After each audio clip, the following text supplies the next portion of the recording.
Vamos a dar entonces inicio a nuestra versión o nuestra parte del Qiskit Fall Fest.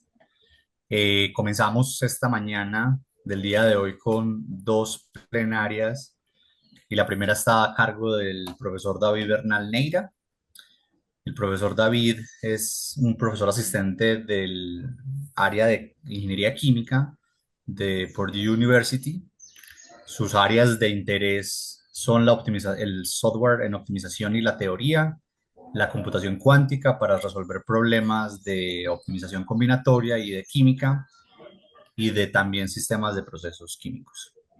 Sus específicas áreas son el modelamiento matemático, la optimización de sistemas no lineales discretos y todo el tema de algoritmos, teoría y computación y métodos de computación. Profesor David, muchas gracias por aceptar esta invitación y estamos muy emocionados de comenzar esta parte del Kiss Kids Fall Fest y que tú abras esta conferencia. No, Entonces, pues muchas adelante. gracias. Honor que me hacen, en verdad que sí. Y bueno, vamos a comenzar de una vez porque tenemos bastante que recorrer. ¿Listo? Entonces, em, comencemos calentando motores acá. ¿Con qué es esto de optimización discreta no lineal? ¿Cierto? ¿Qué es y con qué se come? Entonces, em, ¿qué es la optimización? La optimización es una búsqueda, es una exploración del mundo en donde estamos buscando por estas soluciones óptimas que luego vamos a definir bien. Pero esa búsqueda en general puede ser costosa, consumir bastante tiempo y pues puede dar pie a muchos errores. Por lo tanto, la forma en la que se lleva a cabo esta optimización o una de las propuestas para llevar a cabo esta optimización es tener un modelo del mundo real, ¿cierto? En donde uno llega y captura el entendimiento que uno tiene del sistema e incorpora suposiciones y simplificaciones del mismo, haciéndolo lo más simple posible, pero no más simple que es, ¿cierto? Para tener, u- modificar este modelo y eventualmente pues sacar conclusiones que puedan ser aplicables al mundo real, ¿cierto? Y para eso hay un paradigma, el cual le llamamos programación matemática por razones históricas, en realidad es optimización matemática, en donde escribimos este tipo de modelos como funciones, ¿sí? Que representan, digamos, nuestros objetivos que queremos maximizar o minimizar, sujeto a ciertas restricciones, que de nuevo son funciones, pueden ser de igualdad o de desigualdad, y tanto la función objetivo como las funciones de las restricciones dependen de valores que se modifican durante este proceso de búsqueda. A esos valores se les llama variables, ¿cierto? Entonces, ese va a ser como el paradigma, el marco que vamos a utilizar para solucionar este tipo de problemas. Entonces, cuando uno comienza a escribir estos modelos del mundo real, se enfrenta rápidamente a la realidad en donde el mundo es abrupto, discontinuo, no suave. Por lo tanto, pues sus modelos tienen que representar este mismo entendimiento. Y una de las herramientas que uno tiene a su disposición es que ciertas variables uno las fuerza a que tomen valores discretos. A esto se le conoce como programación mixta entera o programación entera, ¿cierto?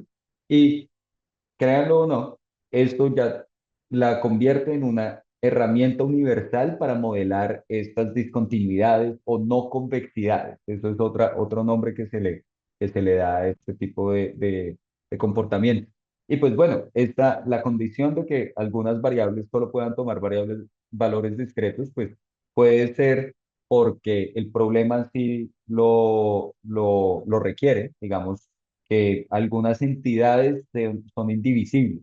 Piensen, por ejemplo, si uno está llevando a cabo la optimización de un sistema de producción y pues lo que uno produce son zapatos y sombreros, ¿cierto? Pues que la solución óptima, que aquella solución que, por ejemplo, maximice nuestras ganancias, minimice nuestro impacto ambiental, sea 3.8 sombreros, pues no es una solución válida, ¿cierto? Como que no satisface la representación del sistema real que uno quiere. Pero más allá de eso, yo diría que el uso más eh, común para estos valores discretos es que en su forma más simple, el valor discreto puede representar un cero o un uno, ¿cierto? Y ese cero o un uno lo puede mapear también a una decisión discreta, sí o no, izquierda o derecha, arriba o abajo. Y todo esto, a partir de eso, pues uno ya puede construir un montón de condiciones lógicas, ¿cierto? Y esas condiciones lógicas aparecen en cualquier sistema de toma de decisiones. Si yo hago esto, pasa lo otro. Si me voy por acá, termino en tal lado. Y pues, de nuevo, las aplicaciones están en todo lado y por eso se vuelve casi que una herramienta ubícuta u omnipresente. Ok, listo, continuemos. ¿Qué pasa? El mundo real, aparte de abrupto, discontinuo, no suave y todo el asunto, es no lineal, ¿cierto? Y nuestros modelos del mismo tienen que reflejar esta condición, ¿cierto?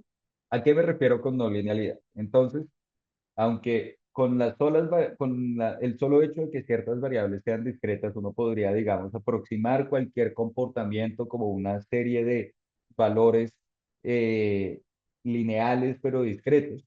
En realidad, si ustedes se devuelven a cualquier libro de física, de ingeniería, de química, de biología, las ecuaciones que describen comportamiento de sistemas reales, piensen en la ley de gases ideales, inclusive, o cualquier cosa de fenómenos de transporte, una cinética de una reacción, los balances de población de microorganismos o de organismos, pues son ecuaciones no lineales.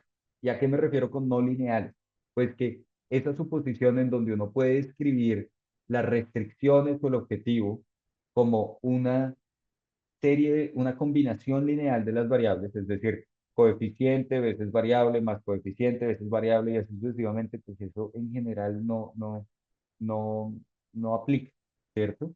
Y por lo tanto, pues uno resulta con modelos no lineales y discretos, ¿cierto? Estos modelos, solucionarlos es relativamente complejo. Y antes de mostrarles cómo se solucionan, les voy a mostrar un par de aplicaciones. Entonces, em, en el argot de optimización a este tipo de modelos se les conoce como mixtos enteros no lineales. ¿Y qué es? Pues utilizando los mismos símbolos que yo estaba describiendo antes, tenemos una función objetivo, minimizar en este caso, pero pues maximizar sería solo ponerle un menos antes, sujeto a ciertas restricciones que pueden ser no lineales, entonces por eso las dejo en forma general como una función de variables x y y, o lineales, en donde cuando son lineales siempre puedo escribir esas restricciones como una matriz A veces un vector B más una matriz B veces un vector Y menor o igual a un vector B minúsculo, ¿cierto? Y las variables pueden, aquí en este caso, pues simplemente las separé entre continuas y discretas, ¿cierto? Entonces, continuas pueden tener cualquier valor en el, pues en un valor real, ¿cierto? Mientras que discretas, pues solo pueden tener, uno siempre las puede mapear a números naturales, ¿cierto? Y de nuevo tengan en cuenta que estos problemas, pues son multidimensionales, es decir, aquí tengo n variables x m variables y. ¿Sí? Bueno, listo. ¿Esto para qué sirve? Y como bien decían, pues yo trabajo en un departamento de ingeniería química, entonces pues siempre me toca motivarle a mis colegas esto para qué sirve en ese contexto. Y la subárea de ingeniería química que utiliza herramientas de ciencias de computación y matemáticas para solucionar problemas, se le llama Process Systems Engineering, ingeniería de sistemas de proceso. Entonces por eso es que aparece aquí un PSE, ¿cierto? Entonces sí lo ven acá. Bien, perfecto. Pero el hecho es que esta tabla la saqué de un libro de un par de colegas, de Bigler y de Grossman, en donde hablan de diferentes aplicaciones de estos modelos discretos no lineales en ingeniería química. Entonces, hay ejemplos en síntesis de procesos, cuando uno quiere diseñar un proceso nuevo. En este caso es un ejemplo en donde uno quiere diseñar una serie de membranas para llevar a cabo una separación. ¿Cierto? También uno puede tener planeación o scheduling de procesos, entonces, si uno tiene una serie de pasos al momento, por ejemplo, de formular un producto farmacéutico, pues uno quisiera saber qué paso va antes que el otro, en qué momento, cómo se ejecuta eso, por ejemplo, para minimizar la cantidad de tiempo que se lleva a cabo el proceso en general. A eso se le conoce como scheduling y para eso también resulta ser un modelo discreto no lineal. Em, Hay otro ejemplo que es en control y en diseño, ¿cierto? Entonces, cuando uno quiere eh, ejecutar este tipo de procesos, pues uno regularmente necesita, pues, tener una estrategia en donde simplemente guía el proceso en cierta dirección. Un ejemplo, tal vez no directamente en la industria química, pero piensen en manejar un automóvil, ¿cierto? Y uno quiere minimizar la cantidad de combustible que está utilizando, ¿sí? Y uno tiene ciertos parámetros de control. Uno tiene un parámetro de control que es precisamente pues en qué dirección está conduciendo el automóvil, pero también otros parámetros de control pueden ser discretos. Piensen que dicho automóvil es manual, ¿sí? Entonces uno está pensando en qué cambio ponerle al carro, ¿cierto? Entonces pues uno no puede meterle un cambio 1.3, pues ahí es donde viene la no linealidad y la parte discreta. Y pues también hay gente que está diseñando moléculas y pues siempre pone este tipo de problema en ese contexto de discreto no lineal. Obvio, las aplicaciones van mucho más allá de ingeniería química. Entonces aquí tenemos una aplicación en medicina que se llaman unos cuchillos gamma. Básicamente uno, en el caso que tenga cáncer, tiene un tumor y quieren cortar ese tumor sin tener que abrirlo, aún sin tener que cortar la piel. Una forma de hacerlo es que uno tiene rayos gamma disparando en el cuerpo y solo en el punto en donde se encuentran generan suficiente calor o radiación para, pues básicamente cortar ese tumor. ¿Cómo uno averigua los ángulos en donde tiene que apuntarle al tumor? Eso es un problema discreto no lineal. Otras aplicaciones, digamos, hay gente diseñando edificios y pues la parte discreta de esto es bastante clara, dónde pongo la columna. Eh, una cosa muy interesante y tal vez para los entusiastas de aprendizaje de máquinas de machine learning, el, el aprendizaje en general, uno siempre lo puede escribir como un problema de optimización. Y dichos problemas de optimización muchas veces son discretos. Por ejemplo, si uno quiere llevar a cabo la clasificación de, de puntos, pues uno lo tiene o en la clase A o en la clase B, no en la mitad, ¿cierto? Y son no lineales. En general, pues uno sabe que sin no linealidad, digamos, las redes neuronales profundas del Deep Neural Network no funcionarían si no tuviera funciones de activación lineal, ¿cierto? Uno necesita no linealidad. Entonces, por eso también esto sirve para este caso. Hay otros ejemplos en biología computacional y en diseño de redes para los que se pueden aplicar. Ok, perfecto. De hecho, a la pregunta de cuál, digamos, qué procesos industriales pueden ser formulados como estos sistemas discretos no lineales, la respuesta es cualquiera, ¿cierto? Porque uno puede coger máquinas de Turing y expresarlas como eh, optimización discreta no lineal. Entonces, si ustedes están escuchando esta charla por primera vez y los están siendo expuestos a este tipo de tecnología por primera vez, tal vez la pregunta que viene es, oiga, este tipo viene y nos dice que cualquier problema uno lo puede solucionar de esta forma. ¿Por qué no estoy utilizando problemas discretos no lineales para, qué sé yo, solucionar una hoja de Excel? ¿Sí? Y la respuesta tiene que ver con complejidad. El hecho que uno pueda escribir el problema discreto no lineal no significa que uno lo pueda solucionar tan eficientemente. Entonces, esto nos permite a nosotros, pues, tener como meta cada vez solucionar problemas más y más y más y más complejos, ¿cierto? Y pues, para los que saben de complejidad computacional, estos problemas son NP duros, ¿cierto? No determinísticos polinomiales duros. Y la prueba literalmente cabe en una diapositiva, ahí está la prueba. Es una generalización del problema de estatisticidad. Bueno, e inclusive uno puede llegar a probar instancias que son indecidibles. O sea, se vuelve complicado. Pero, pues bueno, uno tiene que solucionar estos problemas en la vida real. ¿Cómo se soluciona? Entonces, les tengo una propuesta. Vamos a enumerar. las soluciones, a ver qué tan complicado puede ser esto. Mire, coja todas las combinaciones de las variables discretas, ¿cierto?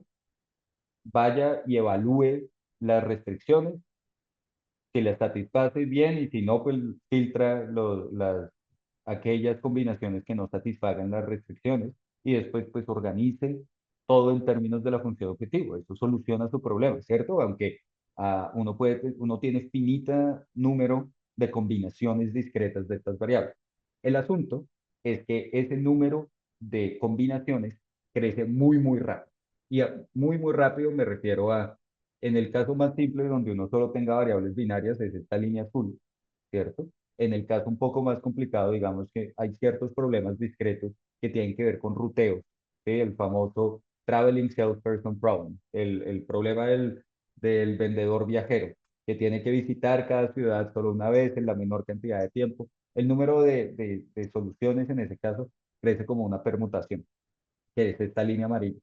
Fíjense, a comparación de números gigantes, número de nanosegundos en un año, la edad del universo en nanosegundos, el número de átomos en el universo, y esto siendo la cantidad de posibles soluciones que salen con problemas pequeños, pequeñitos, ¿sí? O sea, n es el número de variables, con 50 variables, uno ya se le acaban los nanosegundos en el año para enumerarlas todas, o inclusive se le acaban los átomos en el universo para escribir todas las posibles rutas.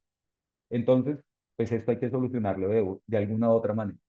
Y la forma en la que se soluciona, y creo que va a ser el vehículo principal, el mensaje que voy a dar durante esta charla, son métodos de descomposición.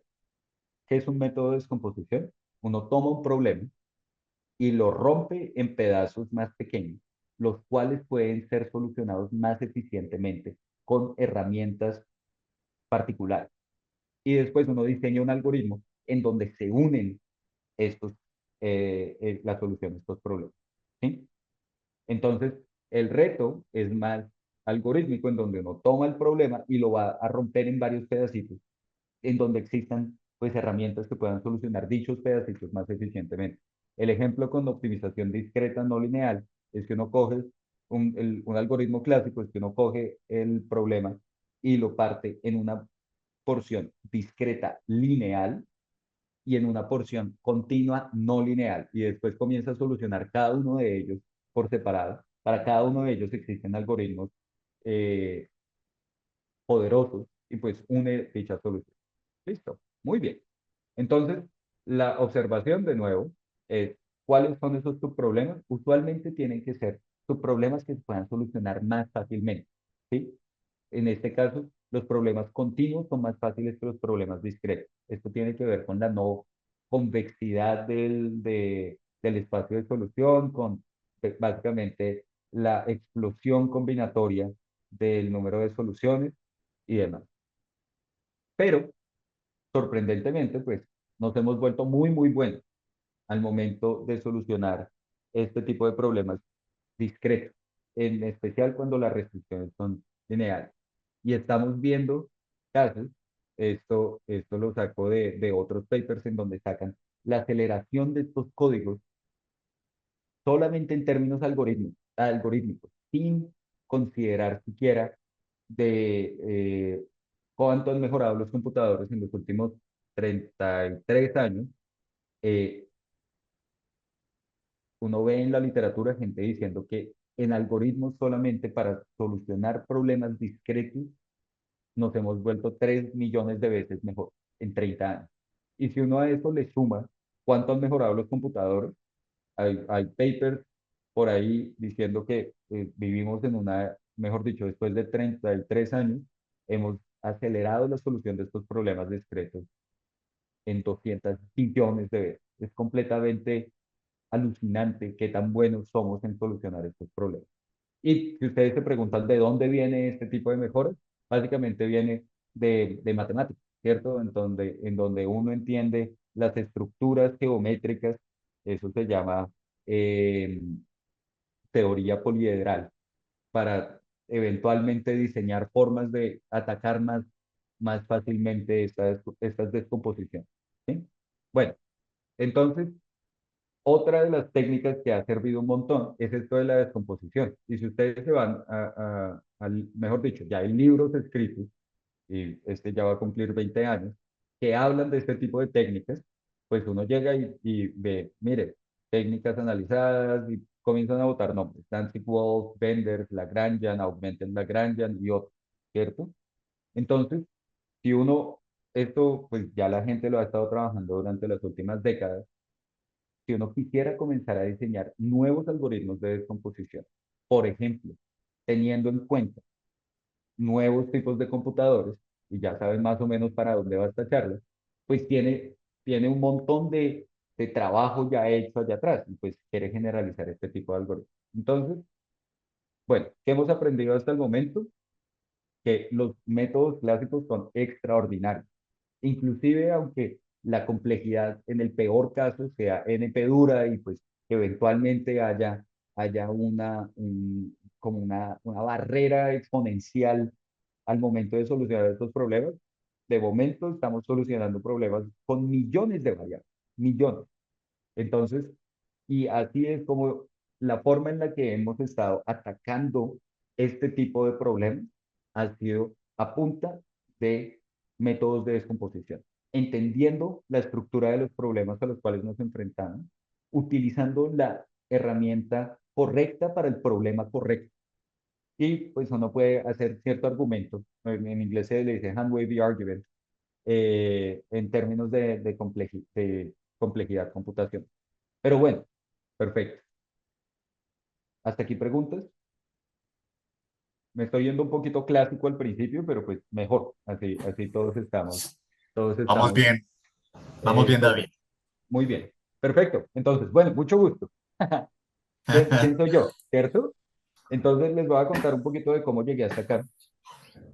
Yo soy colombiano, nací en Bogotá.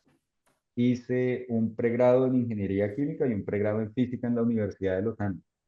Luego hice una maestría en ingeniería química antes de mudarme a Estados Unidos y comenzar mi doctorado en ingeniería química en una universidad que se llama Carnegie Mellon, que queda en Pittsburgh, Pensilvania. Es una universidad famosa por muchas razones, entre ellas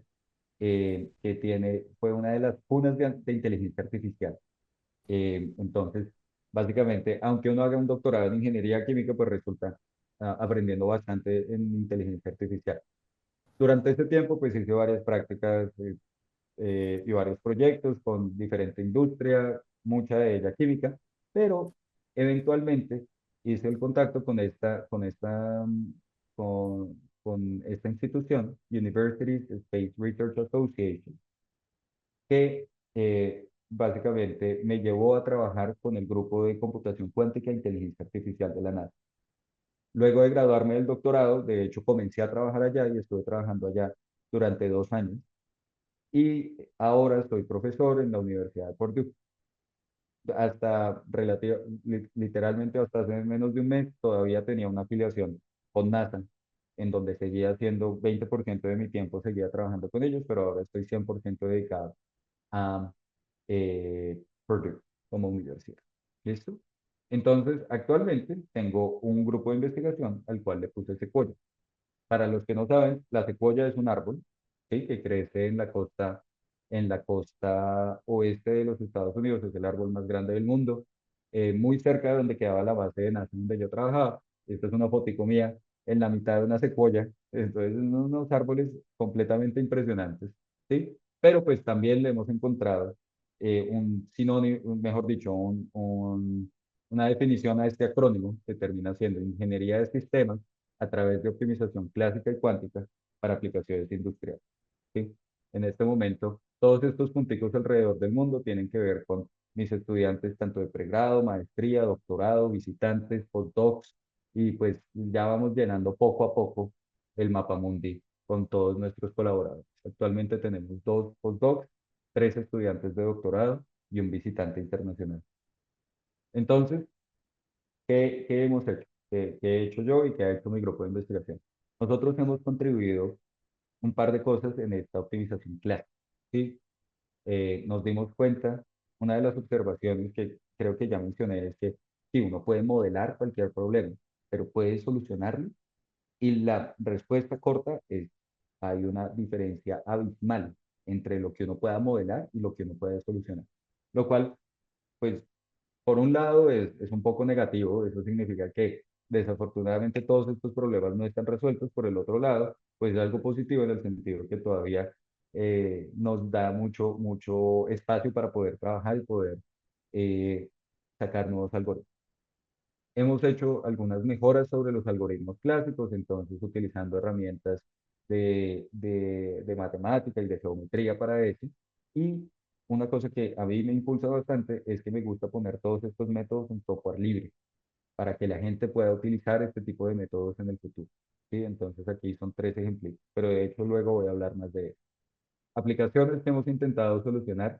Esta de acá tiene que ver con manufactura distribuida contra centralizada y es, uno debería tener una planta grande o muchas plantas chiquiticas para cierto proceso. Y la respuesta es depende.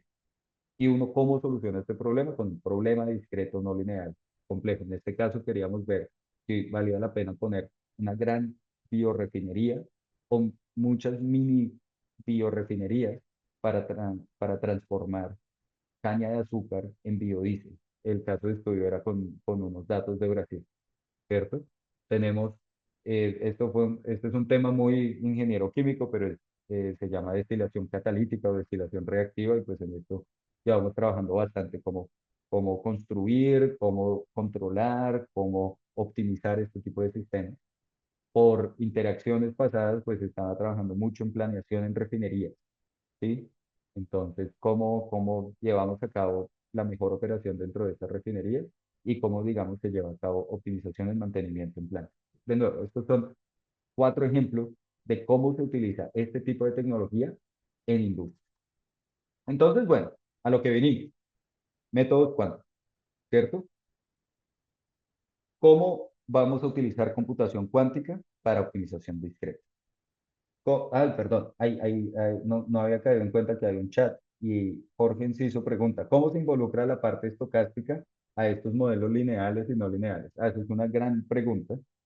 La parte estocástica viene, o sea, uno puede responderla de dos formas. Y de hecho, es todo un enredo porque en la literatura no se ponen de acuerdo a qué le llaman estocástico si uno habla en términos de los parámetros o del algoritmo de solución. De hecho, vamos a solucionar ambas partes. Como Alejandro comenta, sí, sobre la parte estocástica, una de ellas es optimización robusta y se le determina optimización sobre incertidumbre. Entonces, en los modelos, ¿se acuerdan que yo les había dicho que había ciertos valores que cambiaban durante la búsqueda, a los cuales le llamaba uno variables? Hay unos valores que supuestamente no cambian durante la búsqueda, a los cuales uno los determina como parámetros. ¿Sí? Piensen, por ejemplo, en, digamos, este ejemplo de optimización de mantenimiento. ¿Sí? Hay, uno, hay un parámetro que dice, venga, este equipo se va a dañar una vez cada 3 meses. ¿Sí? Perfecto, es un parámetro y pues uno no lo va a cambiar en el proceso de buscar cuándo tiene que hacerle mantenimiento. Ahora, ¿qué pasa si ese parámetro de se va a dañar una vez cada 3 meses es, uno tiene es una distribución que lo describe? ¿Sí? Si uno dice, esto se va a dañar cada 3 meses con una distribución normal, con una desviación estándar de 15 días.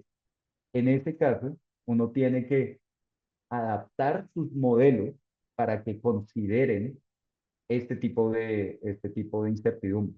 Usualmente uno entonces tiene que sacar es unas métricas sobre estas distribuciones. Entonces lo que uno hace es ahora optimizar el valor esperado sobre estos parámetros, o el máximo, o el mínimo, o el valor, o el C-bar, u otras métricas, ¿cierto? Entonces a eso la gente lo conoce como optimización bajo incertidumbre. Ahora, lo otro que de hecho voy a mencionar acá es que los algoritmos también pueden ser estocásticos o determinísticos. Es decir, los algoritmos pueden, básicamente, si uno corre 2 veces el algoritmo, no da la misma solución porque muchas veces dependen en su interior de números aleatorios. Entonces, en ese caso, lo que uno hace es, si uno quiere saber bien si la solución que obtiene fue solo cuestión de suerte o si realmente pues revela algo sobre su modelo, pues corre el algoritmo varias veces. Entonces ahora la distribución no aparece sobre los parámetros que determinan el problema de optimización, sino sobre la solución que los algoritmos están retornando a nuestro problema. Y vale la pena hacer la distinción porque ese segundo caso, en donde el algoritmo es estocástico, va a ser algo a lo que nos vamos a enfrentar cuando utilicemos computadores cuánticos al momento de solucionar el problema. Listo. Espero que haya quedado claro Jorge y el resto de la audiencia. Listo. Continuemos. Ahora sí. Ahí estábamos hablando, de hecho, de una disonancia semántica hace un segundo, en donde varias gente utilizaba las mismas palabras, ¿sí? Optimización estocástica para referirse a dos cosas. Hay otra disonancia semántica grande que tiene que ver con solucionar el modelo. Entonces, si uno habla con un físico, ¿cierto? Y uno le pregunta, hola, amigo físico, ¿qué pasa cuando, digamos que Onsager pudo solucionar este modelo? El hombre dice, sí, claro, por supuesto. En cambio, si uno llega y pone ese tipo de problema, el mismo problema que se solucionó teóricamente por parte de física, para un optimizador, ellos dicen, no, eso depende de los parámetros y demás. Entonces, la disonancia es que los físicos cuando hablan de solucionar este tipo de problemas, hablan de identificar como valores esperados, ¿sí? Porque usualmente los valores esperados tienen efecto en propiedades macroscópicas, ¿sí? Eso es todo el principio de termodinámica está ahí metido. Entonces, les gusta hablar pues en términos de estas métricas de las distribuciones. En cambio, para los optimizadores, el valor esperado no es muy útil en términos de los valores de las variables, ¿sí? Si uno tiene una variable, una toma de decisión, me voy por la izquierda y por la derecha, y la solución es miti-miti, no es suficiente, ¿cierto? Entonces, para los optimizadores, solucionar el problema, de hecho, tiene que ver con encontrar los valores tipos de cada una de las variables. Y ahí el asunto se vuelve un poquito más complicado. Creo que, se me perdió una diapositiva, creo que los tengo en desorden. Vamos a hablar de sistemas de easing.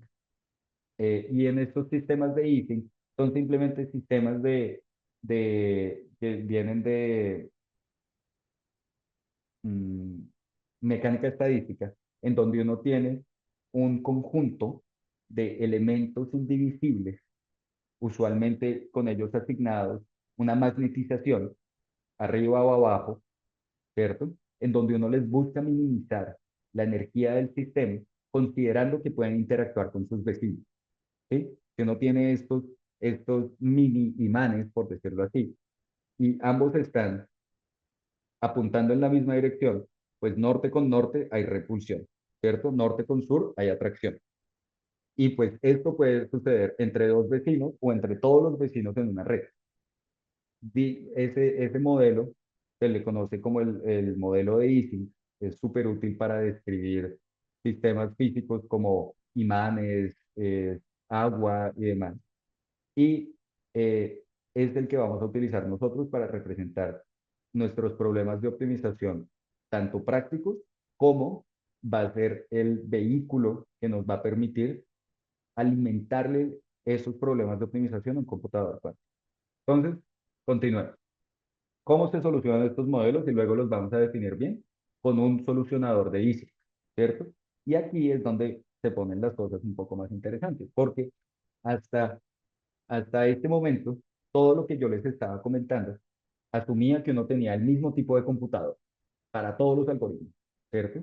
En cambio, ahora pues la aplicación se vuelve tan relevante que intentar solucionar un problema no solamente va a requerir trabajo algorítmico, entonces, de cómo voy a utilizar el computador, sino de qué tipo de computador voy a usar. ¿Sí? La aplicación tiene tanto ahínco y uno tiene tantas ganas de solucionarlo que muchas veces le toca devolverse al laboratorio a diseñar un computador nuevo. Pensemos, por ejemplo, en procesamiento de imágenes, en donde ahora todos los computadores vienen con una tarjeta gráfica. ¿Qué es una tarjeta gráfica? Es otro tipo de computador que está especialmente diseñado para, por ejemplo, hacer el render de imágenes 3D. Luego, la gente se dio cuenta que dichas tarjetas gráficas también funcionan muy bien para hacer multiplicaciones entre vectores y matrices, y que esa es la operación, digámoslo, primordial para Machine Learning. Entonces, una cosa lleva a la otra y eventualmente la compañía que hace dichas tarjetas gráficas se vuelve la compañía más valiosa del mundo. De forma similar, son estos problemas de optimización. Son tan valiosos y pueden ser utilizados para diferentes cosas que la gente está diseñando algoritmos clásicos, ¿sí? Que corran en nuestros computadores normales y para eso, si alguna vez han escuchado este simulated annealing, recocido clásico y demás, pues, o temperado clásico, pues este es uno de los algoritmos, pero también funcionan esos métodos de optimización discreta que les estaba comentando, pero también hay gente que está construyendo computadores para atacar este tipo de problemas de, de optimización. Varios de ellos tienen que ver con microchips especializados, con, eh, llamémoslo, operaciones fotónicas, operaciones con luz o inclusive con qubits, ¿cierto? Entonces, aquí es donde viene la conexión. Desde un punto de vista de optimización discreta, los computadores cuánticos se vuelven como una realización física de los computadores. Simplemente es un tipo de computador especialmente diseñado para atacar este tipo de problemas. Entonces, vamos a ver dos de esos casos. Uno utilizando eh, lo que la gente le llama recocedores cuánticos o quantum annealers, y otro que utiliza, digamos, el modelo de circuito, que sería la forma en la que uno interactúa usualmente con Qiskit, ¿cierto? Que en donde ustedes definen el circuito, entonces tienen un montón de operaciones sobre qubits. Perfecto. Entonces, ¿cómo voy a solucionar este tipo de problemas de optimización? Voy a utilizar un algoritmo que se llama el algoritmo adiabático cuántico. Entonces, del texto les voy a mostrar solamente esta figura de acá. Imagínense que esta curva verde representa un problema de optimización. Es como una caricatura de un problema de optimización. Y lo que yo estoy buscando es que estoy buscando el valle más profundo. Entonces, y la posición de mi búsqueda es la posición donde está la bolita roja. Entonces, lo que yo les estaba comentando de cómo se lleva a cabo optimización es que uno tiene esa búsqueda. Uno coge esta bolita roja y comienza a recorrerla por toda esta manta, por todo este paisaje, hasta que llega al punto más bajo. Perfecto. Ahora, ¿qué pasa si yo de una forma muy lenta comienzo a modificar la forma de la manta verde y termino en este paisaje morado? Entonces, cosas que podemos ver es que la bolita, si uno se lo permite, pues va a comenzar a rodar. Y pues al momento que va rodando, ojalá lo que uno quisiera es que si está en el punto más bajo de este paisaje verde, va a estar en el punto más bajo de este paisaje morado. Que pues podríamos tener el argumento que el paisaje morado es más difícil de encontrarle el punto más bajo porque tiene muchos más valles y muchos más óptimos locales que el paisaje verde, ¿cierto? Hasta ahí todo bien.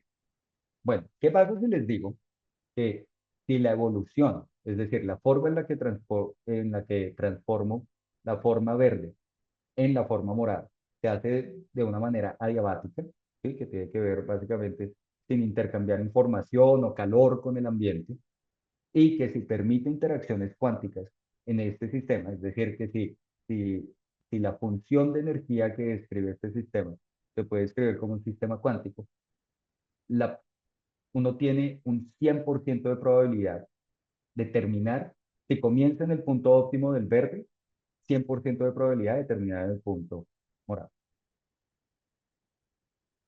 En general, esto es completamente diferente a los algoritmos que estábamos utilizando antes, ¿cierto? En los algoritmos de antes uno tenía el problema ya descrito y uno comenzaba a mover la bolita. Entonces uno tenía control sobre la posición de las variables. En cambio, esto lo que hace es dejarle a la madre naturaleza el problema de dónde posicionar la bolita y uno solo se encarga de cambiarle la forma. Si uno entonces diseña que esta forma morada tenga información o represente un problema de interés, sin importar cómo se vea esta forma morada, la madre natura se va a encargar de solucionar el problema de optimización. Súper interesante, ¿cierto? Esto se le llama el algoritmo adiabático cuántico. Entonces, en forma un poquito más técnica, lo que hace esta evolución adiabática es que preserva el ranking de energía de los estados. Entonces, si uno arranca desde el punto de menor energía, resulta en el punto de menor energía, ¿cierto? Y entonces, pues uno precisamente quiere hacer eso. A nosotros nos interesa los puntos de menor energía porque ellos corresponden con soluciones de problemas de optimización.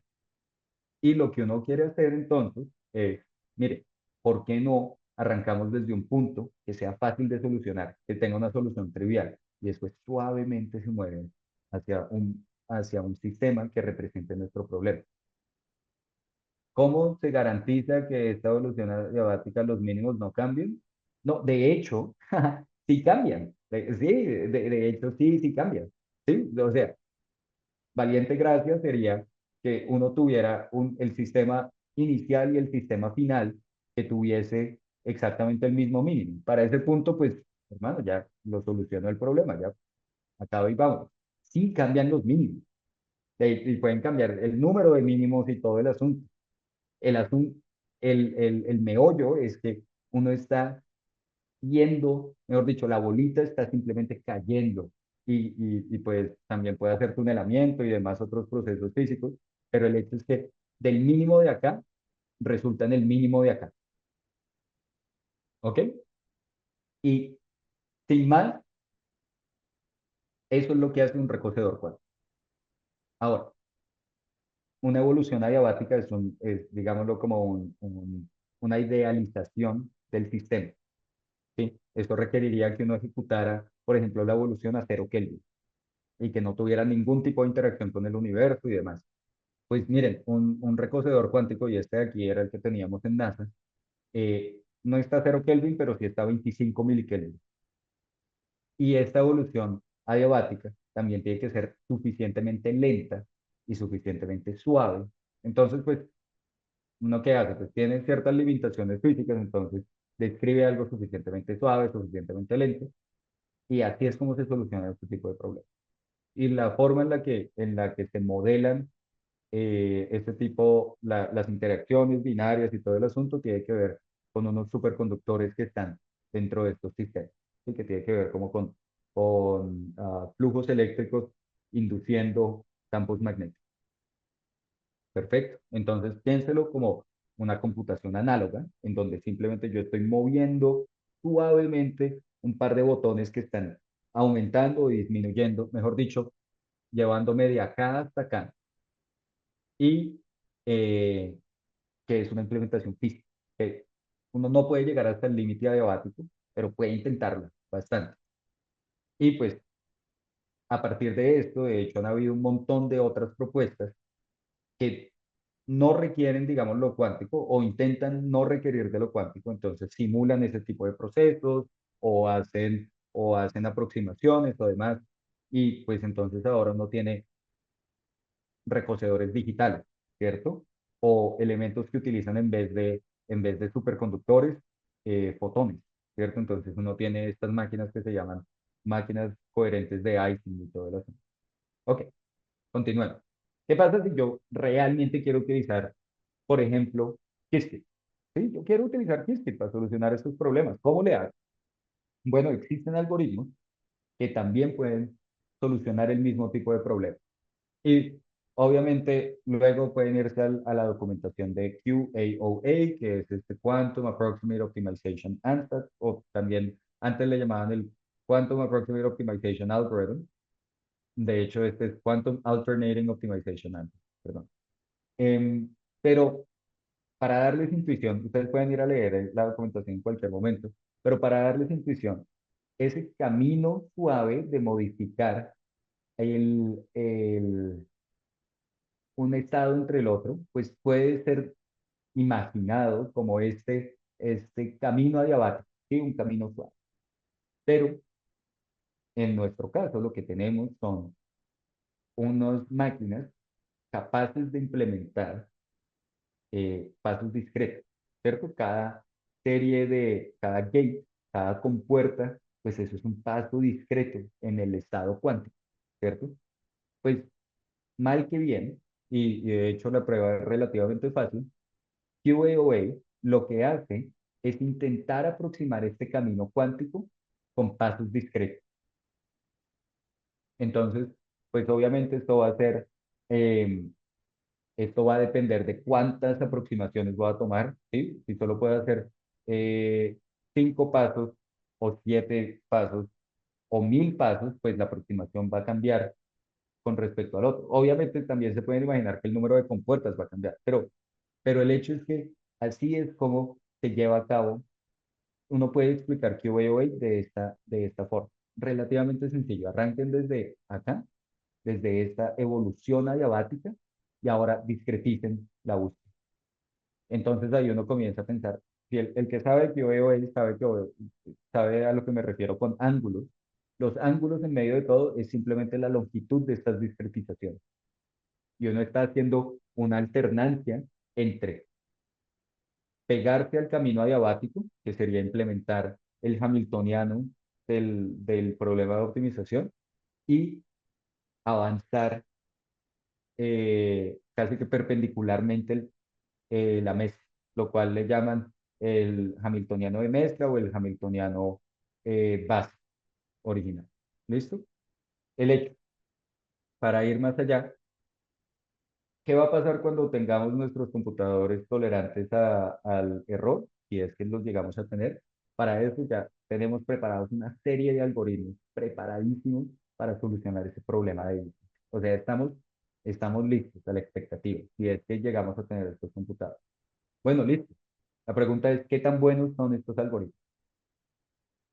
La respuesta es, están trabajando en ellos, cada vez la competencia está viva y como les mostré, los algoritmos clásicos son muy difíciles de vencer por lo buenos que son, pero hay resultados muy promisorios. Estos resultados salieron de un paper del Laboratorio Nacional de los Álamos aquí en Nuevo México, en donde, ¿qué es lo que se tiene? Se tiene en el eje horizontal el tiempo de ejecución, en el eje vertical la diferencia entre la solución que se está obteniendo y el óptimo global de un problema de optimización. Este problema de optimización es un poquito como diseñado para que le vaya bien al computador cuántico, pero igual, relevante.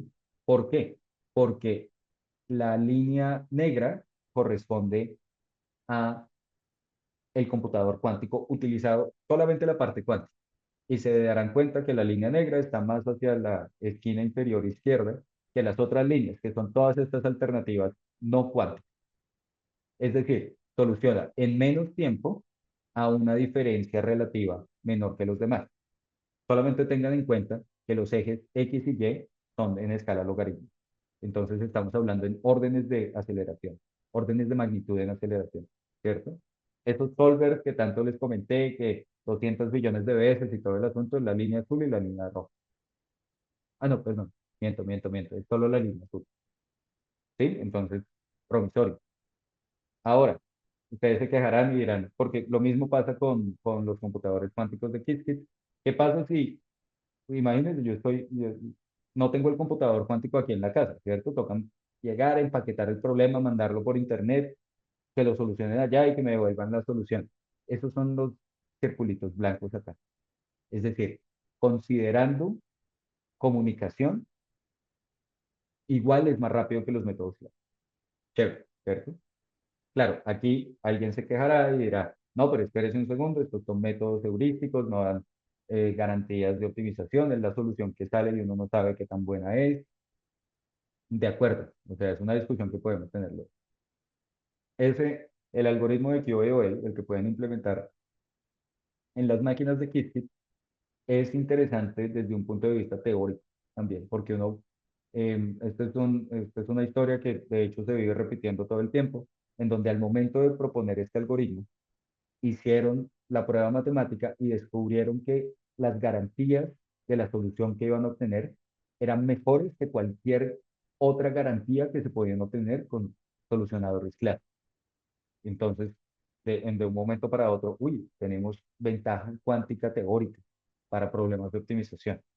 Sí, en ese momento, el problema en particular es este SAT 3, LIN 2 y demás, pero eh, tomó algo de tiempo para que la comunidad clásica respondiera y de hecho, inspirada en este algoritmo cuántico, propusiera otro algoritmo clásico esta vez que le ganara al cuántico. Pero de hecho, el hecho es que pues, es interesante y también es implementable en los computadores, ya llamémoslo basados en compuertas, a los que tienen acceso a través de Qiskit. Entonces, interesante. Bueno, muy bien. Entonces, ¿se acuerdan al principio de la charla que yo les estaba hablando de optimización discreta no lineal? Oye, se me está acabando el tiempo. ¿De dónde vienen esos problemas? Entonces, esos problemas vienen porque uno siempre, o sea, ¿dónde quedaron esos problemas? ¿Cómo se relacionan con este problema de energía de este sistema de mecánica estadística? ¿Cierto? Eso como que no es lo mismo. Por un lado me estaba hablando de diseño de procesos químicos y ahora de un par de imanes interactuando el uno con el otro. ¿Dónde viene eso? Bueno, el asunto es que uno puede hacer un mapeo entre las, cual, de hecho, cualquier problema discreto no lineal y estos problemas de Ising, que si ustedes van leyendo por ahí, mucha gente pone este QO problem en todo lado, Quadratic Unconstrained Binary Optimization, optimización binaria cuadrática sin restricción. Estos dos problemas son equivalentes, son literalmente es el mismo problema, uno definido con -1, 1 y el otro con 1, 0. Este mapeo se puede llevar a cabo. De hecho, se puede aprender relativamente fácil, es en una de las clases que yo dicto, pero pues nosotros lo hemos automatizado y hemos escrito código libre para que ustedes cojan sus problemitas de optimización y los mapeen al formato que les gusta a los computadores cuánticos, son estos cubes, ¿cierto? El pitch, que desafortunadamente iba hasta, mejor dicho, este era solo el inicio de la charla, era que el mapeo usualmente, aunque se puede hacer automáticamente, resulta en problemas muy grandes. Solamente cuando uno comienza a convertir variables enteras en binarias y variables continuas en enteras y restricciones en no restricciones, eso simplemente da pie a problemas muy grandes. Y cuando los problemas son muy grandes, eso es relativamente complicado para computadores cuánticos, ¿cierto? Porque pues nuestros computadores cuánticos son mucho más limitados en términos de tamaño que los computadores clásicos. Entonces aquí es donde venía, ¡pum!, el PET, en donde les iba a decir, aquí es donde tenemos que utilizar algoritmos de descomposición. ¿Cómo? Ah, Simón pregunta, ¿cómo se garantiza que se lleva al mínimo global y que no se queden mínimos locales? Es una pregunta un poquito complicada, pero puedo intentar responder. Depende del algoritmo, ¿cierto? Eh, en algoritmos clásicos, lo que uno realmente hace es que uno comienza a partir el espacio de búsqueda. Y a medida que uno va partiendo el espacio de búsqueda, a cada uno de los pedazos les va sacando unas aproximaciones que no tienen óptimos locales, que solo tienen óptimos globales. A esto se les llama envolturas convexas. Entonces, cada partición tiene su envoltura convexa. Si uno soluciona esta aproximación del problema, pues tiene la solución global porque solo hay una, ¿cierto? Si encuentra local, encuentra global. Y después sigue partiendo. Se pueden imaginar que al principio, si la porción que uno está aproximando es muy grande, pues la aproximación va a ser relativamente débil. Va a ser, no va a ser tan fidedigna. Pero a medida que uno va partiendo en más, en más, en más, en más pedacitos, pues esa aproximación se vuelve cada vez más parecida al problema original. Y uno después comienza a comparar entre todas las particiones. A esto se le llama spatial branch and bound. Entonces, ¿cómo sería? Como, ya, branch and bound, ahí sí toca decirlo en inglés. Como separación y acotamiento espacial. Así se hace con modelos clásicos. Con modelos cuánticos, este algoritmo que yo les había comentado ¿cómo se llama? El Quantum Adiabatic Algorithm, este tiene, el argumento que se hace es que uno al final de la evolución está haciendo, está sacando muestras de una distribución de Gibbs. Y la distribución de Gibbs, si está bien construida, es equivalente a una función delta alrededor del óptimo global. El argumento es mucho menos gráfico, entonces es más difícil de explicar así sin álgebra, pero igual tiene ciertas garantías. Buenísima la pregunta, Simón. Y de hecho, fíjese que como uno en este tipo de computador, ¿cierto? Que uno tiene son esas aproximaciones al algoritmo teórico, eh, cuando va y lo implementa, uno encuentra una solución, puede que sea más rápido que los demás, pero no tiene ninguna forma de decir que es la óptima global. Entonces, no tiene, este algoritmo aquí se detuvo, fue por las limitaciones físicas del computador cuántico. Pero si usted se fija, digamos, esta línea rosada, eso va para abajo, ¿cierto? Porque eventualmente va a llegar al óptimo global, que se conoce en este caso, donde la diferencia relativa sería cero, no 10 a la menos uno, no 10 a la menos 2, sino cero. ¿Sí? Ok. Bueno, se me está acabando el tiempo y no quiero quitarle tiempo de charla al CIDE. Entonces, vamos a ir rápido sobre lo que hemos hecho. Hemos escrito software para que ustedes lo puedan utilizar.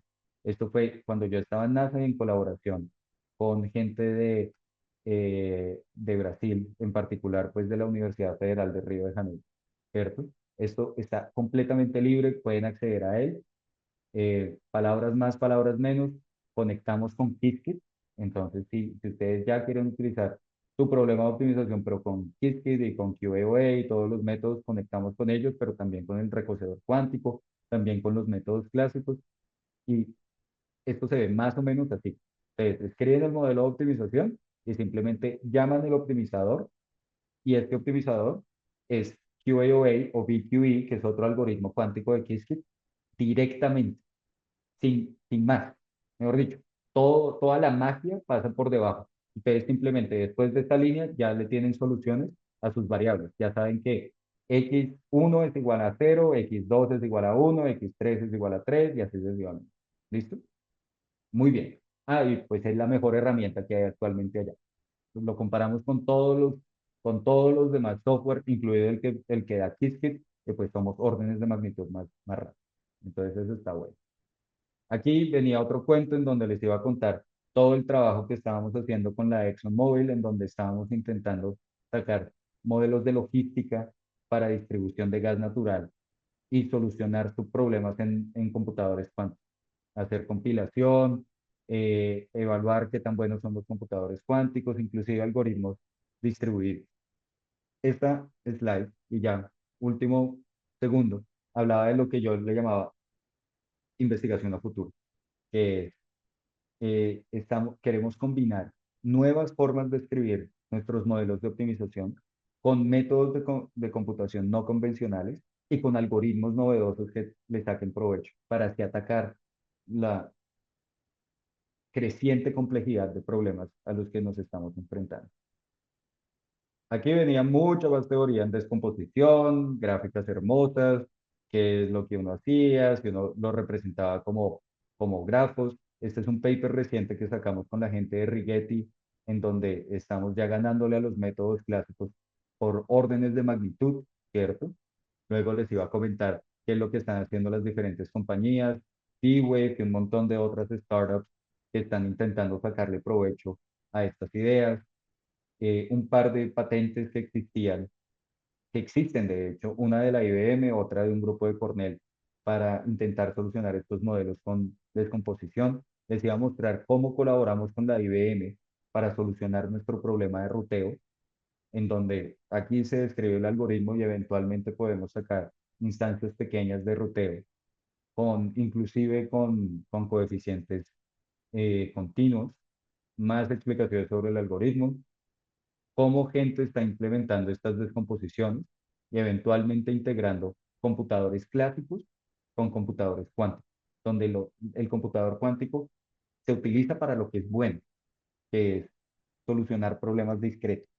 La parte continua, los computadores clásicos son maravillosos, son espectaculares. Entonces, ¿para qué utilizarlos? Luego les iba a mostrar uno de los trabajos que hicimos en NASA y en colaboración con Stanford para sacar una cosa que se llama optimización copositiva, que utiliza una expresión en forma de un cono un poco exótico, pero igual útil, y que nos permite solucionar estos problemas con la eficacia de un heurístico, pero con las garantías de un solver, eh, llamémoslo, determinista. Finalmente, les voy a mostrar qué hemos hecho en este grupo. Hemos hecho optimización. Entonces, de, el ejemplo de logística.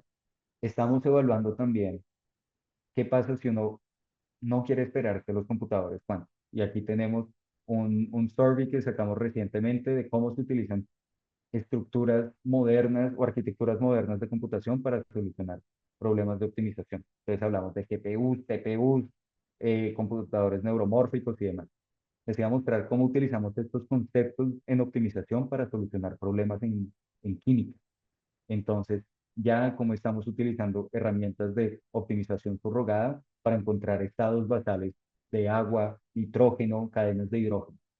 Les iba a medio comentar, y no me iba, en este momento ya estaba consciente que no me iba a alcanzar el tiempo, entonces les iba a decir, no, mire, estamos utilizando esto también para Machine Learning y estamos utilizando herramientas de cuántica para encriptar información cuando uno tiene Machine Learning distribuido. O hay gente que le llama a eso aprendizaje federado. Más ejemplos, un par de papers que ha sacado la IBM recientemente en colaboración con Riken en Japón, en donde ya están sacando moléculas grandotas, más descomposiciones, en este caso ya aplicadas a eh, inteligencia artificial generativa, que es pues, lo que va detrás de todos estos chatbots. Y finalmente, perdón, y de nuevo me disculpo con Alcides, em, ¿qué es lo que yo veo en el futuro? Sí, creo que esto es relativamente relevante. Hay constantemente una conversación entre el hombre cuántico y el hombre clásico. Entonces, la persona cuántica habla. Y esto de aquí es el paper que sacó la IBM, la carátula de Nature, en donde hablaban que sin haber llegado a computadores tolerantes al ruido, eh, uno puede tener utilidad cuántica. ¿Y cómo lo hicieron? Solucionaron un modelo de Ising, como que el que les estaba mostrando, a unas escalas que hacían sudar a todos los métodos clásicos. Bien, perfecto. La persona clásica va y responde y dice, mire, en menos de 2 semanas salieron 3 diferentes grupos y publicaron algoritmos clásicos que podían simular lo que estaba haciendo el computador cuántico de la IBM en una laptop en 5 segundos. Entonces, la pregunta es, ¿quién ganó? Y la respuesta es, ganamos todos, ¿cierto? Entonces, porque pues en medio de todo salimos con nuevos algoritmos y nuevas cosas. Entonces, eso ha sido fantástico y así han habido muchos casos de estas conversaciones en donde nuevos métodos cuánticos o clásicos salen y se van inspirando los unos en los otros. Tenía que dejar esto acá. Si están interesados en un doctorado en Purdue, voy a tener una sesión de información en español el 8 de octubre, ¿sí? En donde les voy a presentar tanto la universidad como el departamento. La ventaja es que si asisten, les condonamos la aplicación, es decir, la aplicación les sale gratis. Y en estos días que uno ya no necesita GRE para aplicar a programas de doctorado en Estados Unidos, esto se vuelve, pues en medio de todo, súper ventajoso. 9 de octubre, de 8 a 9 de la noche, horario del este. Eh, Ahí está el código QR para que se, para que se inscriban. Yo sé que hay otro par de preguntas, una de Jorge, no, perdón, una de Juan Prato, de cómo hace uno para reconciliar las subsoluciones. Ahí está el quiz de los algoritmos de descomposición. De hecho, Uno lo que hace usualmente es ponerlos a iterar los unos a los otros y refinar las soluciones anteriores. Pero de eso podemos hablar hoy. ¿Cómo funcionan las restricciones y los precios sombra holgura en este tipo de problemas? Usualmente lo que uno hace es que uno convierte las variables de desigualdad en igualdad a partir de variables de holgura y luego pues se lleva a cabo toda la reformulación. Los precios sombra pues también tienen un significado en términos del dual del problema de optimización que uno puede utilizar para refinar la reformulación, pero aquí hay que tener en cuenta que como los problemas son discretos, no tienen dual bien definido. Entonces los precios de holgura van a ser aproximaciones sobre la relajación continua. Entonces no son muy útiles. Y la última pregunta, ¿han tenido oportunidad de estudiar o desarrollar nuevos solvers basados en redes sensoriales, alguna intuición? De hecho, sí, y estamos a punto de sacar un paper de un solver que sacamos con redes sensoriales. Tensor Network es una maravilla y lo único que les voy a decir es que con respecto a cuánto se pueden utilizar los computadores actualmente, hoy en día es mucho más fácil tener acceso a una GPU que a un computador cuántico. Y definitivamente es mucho más fácil tener acceso a 100 GPU que a 100 computadores cuánticos. Entonces, para corto plazo, la parte de redes sensoriales se vuelve súper interesante solamente por los recursos computacionales a los cuales pueden atacar. Luego, seguramente lo cubrirán, pero pues una red sensorial es equivalente a un circuito cuántico. Entonces, pues, pero pues también está sujeta al crecimiento exponencial y demás. Y finalmente, al trabajar con probabilidad en algoritmos de computación cuántica, ¿cómo se filtran los errores en las soluciones? Depende del algoritmo, depende de la aplicación. Les puedo decir, para optimización, uno tiene un filtro bastante activo que son las restricciones. Cualquier solución que no me satisfaga las restricciones, chao, no me sirve. ¿Sí? Y la verificación de las restricciones me tendría que meter un poquito en complejidad computacional, pero la verificación es muy eficiente con respecto a la solución del problema. ¿Sí? Verificar un problema es de clase P. Entonces, eh, pues nada, ahí tengo la forma de calificar mis errores. Para otros algoritmos, pues uno ya requiere mitigación de errores, corrección de errores y demás cosas, pero para optimización está muy claro qué es factible y qué es no factible. Ante todo, muchas gracias por las preguntas y más que todo, gracias a los organizadores por invitarme y al CIDES una disculpa por haberme comido 10 minutos de su tiempo. Lo siento mucho y pues cualquier cosa, regístrense a este link y envíenme un correo. Si escanean esto de acá, va a mi grupo de investigación. Entonces ahí pueden ver todos los datos de contacto y demás. Tranquilo, profe David, que no hay ningún problema. Antes le iba a dar más tiempo si necesitaba porque sus conferencias son una maravilla y es de verdad un honor tenerlo con nosotros. Se le Oh, recuerda y se le quiere. hombre, Alcides, qué alegría verlo. Pero sí, no ni necesitaba como otra hora y pues tampoco, ¿cierto? Entonces, Bueno, David, muchísimas gracias por la presentación. Eh, yo creo que vamos a estar en contacto porque nos interesa mucho este tema. Entonces, por ahí hablaremos en otros espacios y aprovecho también para informar que David va a estar en Bogotá en diciembre en un workshop de optimización. Entonces, por allá creo que voy a estar también para que nos veamos. sí, sí, bueno, no lo estoy anunciando todavía, pero de hecho es el workshop de optimización colombiana, la 9 de diciembre en la Universidad de los Andes. Em, yo voy a tener la charla en computación cuántica, pero va a haber un montón de charlas espectaculares en optimización clásica, invitadísimos todos, en verdad que Voy sí. a, voy a poner aquí en el chat el link del workshop para que la gente que está conectada se entere. Buenísimo. Muchísimas gracias a todos. Listo, seguimos en contacto. Muchas gracias, David.